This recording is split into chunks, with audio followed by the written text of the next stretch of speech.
নমস্কার বন্ধুরা, মানবীর রান্নাঘরে আপনাদের সবাইকে স্বাগত জানাই।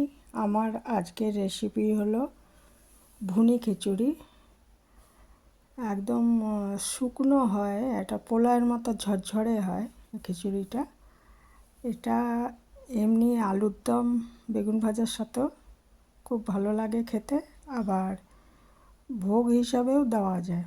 তো প্রথমে আমি একটা ননস্টিক কড়াইতে একটু ভাজা মশলা করে নিচ্ছি শুকনো খোলায়, কারণ এই খিচুড়িটায় ভাজা মশলা দেওয়া হয়।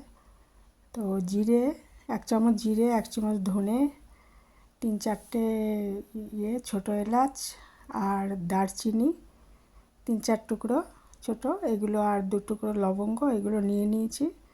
এগুলো শুকনো খোলায় ভেজে আমি গুঁড়ো করে নেব, শিলনোড়াতে বা গ্রাইন্ডারে, যেটাই হোক গুঁড়ো করে নিতে হবে। আর ওইদিকে আমি সোনা মুগ ডাল নিয়ে নিয়েছি 1 গ্লাস। 1 গ্লাস মানে হচ্ছে এখানে 250 গ্রাম মুগ ডাল আছে। এটাও শুকনো খোলায় ভেজে নেব। ভাজাটা কিন্তু খুব অল্প হবে, মানে কাঁচা গন্ধটা চলে যাবে। খুব বেশি ভাজা হলে সেদ্ধ হতেও দেরি হয় ডালটা, আর অল্প ভাজলেই কিন্তু খেতে বেশি ভালো হয় খিচুড়িটা। কাঁচা গন্ধটা থাকবে না, সেটা আবার অন্যরকম হয়ে যাবে। অল্প ভাজা হবে আর কি, অল্প ভেজে এটা। তারপরে এটা নামিয়ে নিয়ে 3-4 বার ভালো করে ধুয়ে জল ঝরিয়ে রেখে দেবো। এটা দেখুন ওই ভাজা হয়েই এসছে,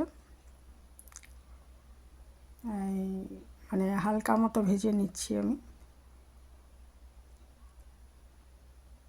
আর এদিকে আমি বাসমতি চাল ধুয়ে ভিজিয়ে রেখেছিলাম, সেটা মানে আধ ঘন্টা মতো ভিজিয়ে রাখতে হবে, আর ভিজিয়ে জল ঝরিয়ে নিতে হবে। আবার ওই কড়াইটার মধ্যে আমি 2 চামচ ঘি দিয়ে কাজু ভেজে নিচ্ছি। কাজুটা একটু মোটামুটি ভালো করে ভেজে তুলে রাখবো। তারপরে সেই ঘিটার মধ্যেই আমি কিছু কিশমিশ ভেজে নেব। কিশমিশ কাজুটা একসঙ্গে দিলাম না, কারণ তাহলে মানে কিশমিশটা ভাজা হতে কম সময় লাগে, ওই জন্য। এবার কিশমিশটা ভেজে তুলে রাখলাম। তারপরে ওই ঘিয়ের মধ্যে আমি একটু সাদা তেল দিয়ে দিয়েছি, দিয়ে এতে জিরে ফোড়ন দিলাম। ইচ্ছে করলে এখানে গরম মশলাও ফোড়ন দিতে পারেন, আমি আর দিইনি। আর 2টো তেজপাতা দিয়ে দিয়েছি ফোড়নের জন্য। তারপরে এটার মধ্যে একটু মশলা ঢেলে দিলাম। মশলাটা হচ্ছে জিরে গুঁড়ো, আদা বাটা, লঙ্কা গুঁড়ো 2 চামচ, আর হলুদ। এটা ভিজিয়ে রেখেছিলাম 10 মিনিট। এটাকে মশলাটাকে ভালো করে ভেজে নেব। আর এর মধ্যে হলুদ দিয়ে দেয়াই আছে, আর হলুদ দেব না। আর 1.5 চামচ মতো আমি নুন দিয়েছি, আপনারা স্বাদ মতো দেবেন, যতটা পরিমাণ করছেন চাল ডালের হিসাবে ওটা দিতে হবে। আমি ওখানে বাসমতি চালটাও কিন্তু 1 গ্লাস নিয়েছি, মানে সমপরিমাণ চাল আর ডাল নিয়েছি, মানে 250 গ্রাম চাল আছে ওখানে, আর 250 গ্রাম মুগ ডাল। ওই মুগ ডালটা ভালো করে ধুয়ে জল ঝরিয়ে রেখেছিলাম, সেটা এবারে ওই ভাজা মশলাটার মধ্যে দিয়ে দিলাম। 2টো কাঁচা লঙ্কা দিয়ে দিয়েছি, আর বাসমতি চালটা যে জল ঝরিয়ে রেখেছিলাম, ভিজিয়ে রেখেছিলাম ওটা 20 মিনিট, সেই চালটা এর মধ্যে দিয়ে এটা একটু ওই মশলার সাথে ভেজে নেব।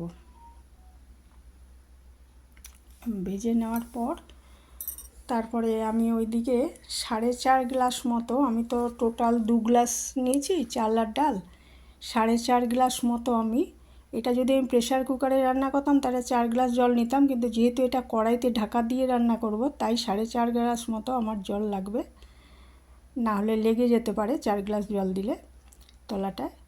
4.5 গ্লাস মতো গরম জলটা আমি গরম করে রেখেছিলাম, মানে প্রায় ফোটানো জল, সেটা আমি এর মধ্যে দিয়ে দিলাম। দিয়ে এটা ঢাকা দিয়ে আমি 10 মিনিট রান্না করব। 10 মিনিট পর আমার ঢাকা খুলে দেখব যে কি পরিমাণ ওটা সেদ্ধ হতে বাকি আছে। 10 মিনিট পর ফিরে এসে দেখছে সেদ্ধটা এখনও বাকি আছে, জলটাও শুকায়নি। এটা নাড়াচাড়া করে এর মধ্যে ভাজা কাজুগুলো দিয়ে দেব, দিয়ে এটা ভালো মতো নাড়াচাড়া করে আবার 5 মিনিট মতো ঢেকে রান্না করব। এবং ভাজা কিশমিশ কিছুটা দিয়ে দিলাম, কিছুটা সাজানোর জন্য রাখলাম। আর এবার ঢাকা দিয়ে আমি 5 মিনিট রান্না করব। 5 মিনিট পর দেখব ওটার কীরকম অবস্থা। তো 5 মিনিট পর ঢাকাটা খুলে দেখলাম খিচুড়িটা প্রায় রান্না হয়েই গেছে, একদমই ঝরঝরে হয় এটা। তো এটা জলটা সামান্য ছিল বলে আরেকটু ঢাকা দিয়ে রাখলাম 2 মিনিট।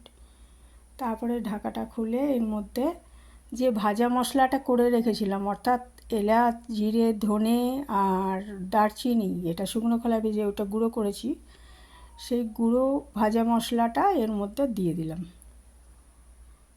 দিয়ে এটা ভালো করে মিশিয়ে দেবো মশলাটা এর মধ্যে।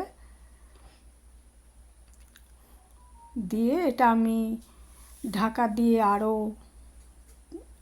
3-4 মিনিট রেখে দেব।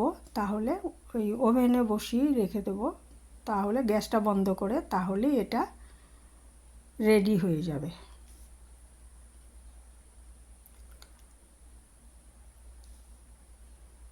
আর এটা রেসিপিটা যদি ভালো লাগে লাইক কমেন্ট করবেন, আমার চ্যানেলটা সাবস্ক্রাইব করবেন। নতুন যদি কেউ দেখেন তাকে সাবস্ক্রাইব করার জন্য বলবো। তো দেখুন আমাদের ভুনি খিচুড়ি একদম রেডি হয়ে গেছে। এটা ইচ্ছে করলে ঠাকুরের ভোগের জন্য দেওয়া যায়, বা আপনি নিরামিষ আলুর দমের সাথে বা আলুর দমের সাথে খেতে পারেন।